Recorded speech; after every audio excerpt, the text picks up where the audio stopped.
you shall be saved. Did you even tell anybody that God so loved the world that he gave his only begotten Son, that whosoever believeth in him should not perish but have everlasting life? Did you catch any? I don't know about anybody else, but I'm going fishing.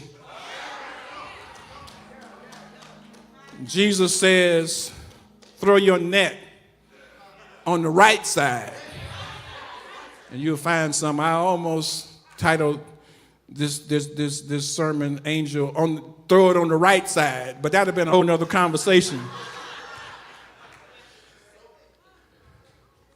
Jesus made a strange suggestion to these disciples. There was no logical reason why fishing in the morning sun would be better than fishing at night. There's no logical reason why one side of the boat would be better than the other side of the boat. This required an act of obedience, because logic would not dictate that if you were a fisherman, if you knew what you were doing, if you were out all night in the right spot with the right bait and not, why should you believe that you would catch something outside of that framework? But I'm a witness that God will give you an instant hookup that won't even make sense. It won't make sense to you, and it sure won't make sense to somebody else. But some people would have disobeyed Jesus, and they would have argued with him. Don't you know that I'm a professional fisherman? Don't you know that I graduated at the top of my class in fishing college?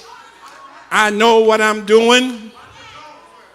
You can't tell some people nothing because they know everything and they miss their blessing. With much to their credit, they were obedient. They threw their net on the right side.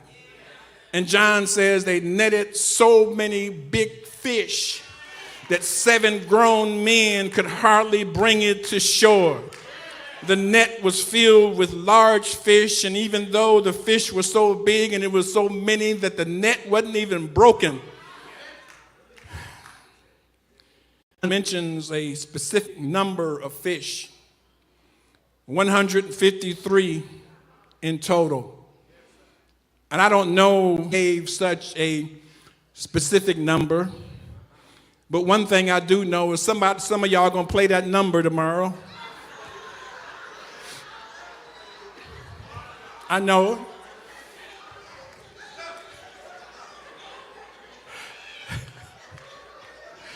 And I must say that at Bethel, we do not promote numbers, nor do we give numbers.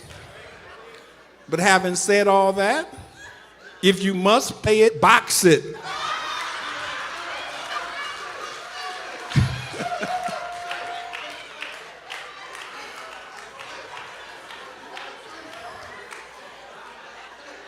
Don't be stupid on top of everything else.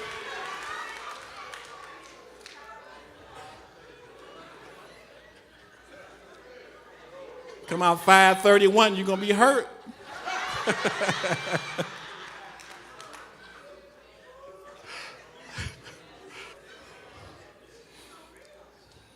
And the commentators, as I studied this passage, the commentators didn't really help me as to the significance of the number 153. And could you put my picture up?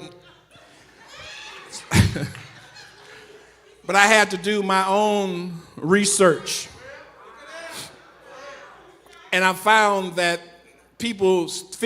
professional fishermen still do fish at night on the Sea of Galilee with nets. And there is a large species. When John says this was a large fish, there's a large species in the Sea of Galilee called the biny fish. And biny fish weigh between 13 and 15 pounds. Now, my family is for the most part pescatarian, meaning that we don't eat meat, we eat mostly fish. Now, I'm not a strict pescatarian. Every now and then, I will eat some meat. So if you see me outside, somewhere out eating some ribs, I don't want you coming up telling me, thought you said you was a pescatarian. You can miss me with that, but suffice it to say, we eat a lot of fish. And actually, some of you may see where I'm going with this. And as I was preparing this text, my wife was actually upstairs in the kitchen cooking fish. And I asked her, how much did the fish cost? And she said, well, I got some trout, and it costs $14 a pound.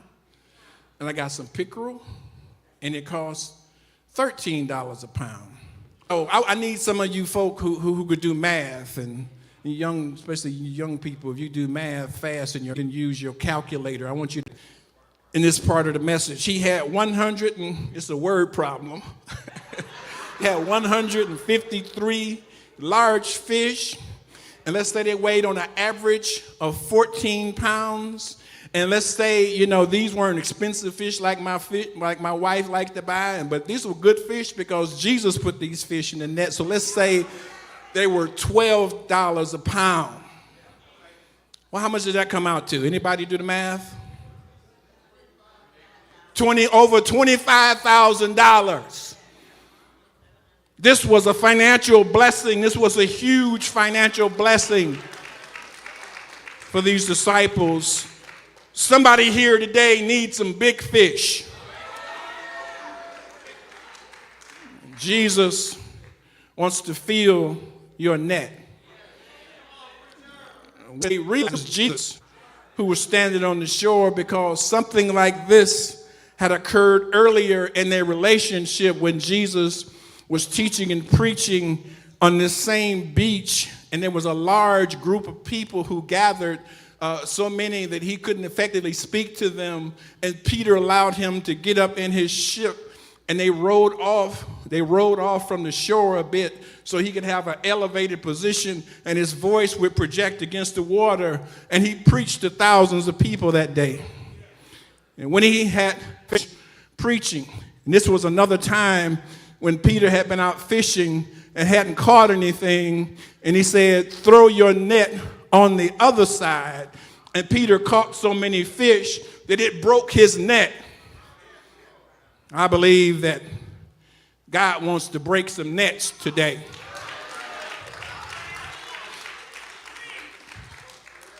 I'm not a prosperity preacher. I'm just exegeting the text. This is what the text says. God just don't care about your spiritual being. He want to put some money in your pockets so you can take care of your business. And I'm a witness that when your ways please him, when you are operating in his will, that he will pour you out of that you will not be able to receive it. He will bless you exceedingly, abundantly, above all you could ask or think. A net full of fish meant that not only they could eat a meal, but they had some money for themselves and for their family. They were broke and worried, and this was a lot of money for them. He will provide what you need if you're willing to obey him. When they had made it to the shore, Jesus was already cooking breakfast. He had his own fish along with some bread. And he told them to combine their fish with his fish. And they had fish and biscuits for breakfast. Oh, I wish I could have been there. Oh, I wish I could have had some of that fish. That was some good fish. This, to me, is further proof that Jesus and the disciples were black, because they had fish for breakfast.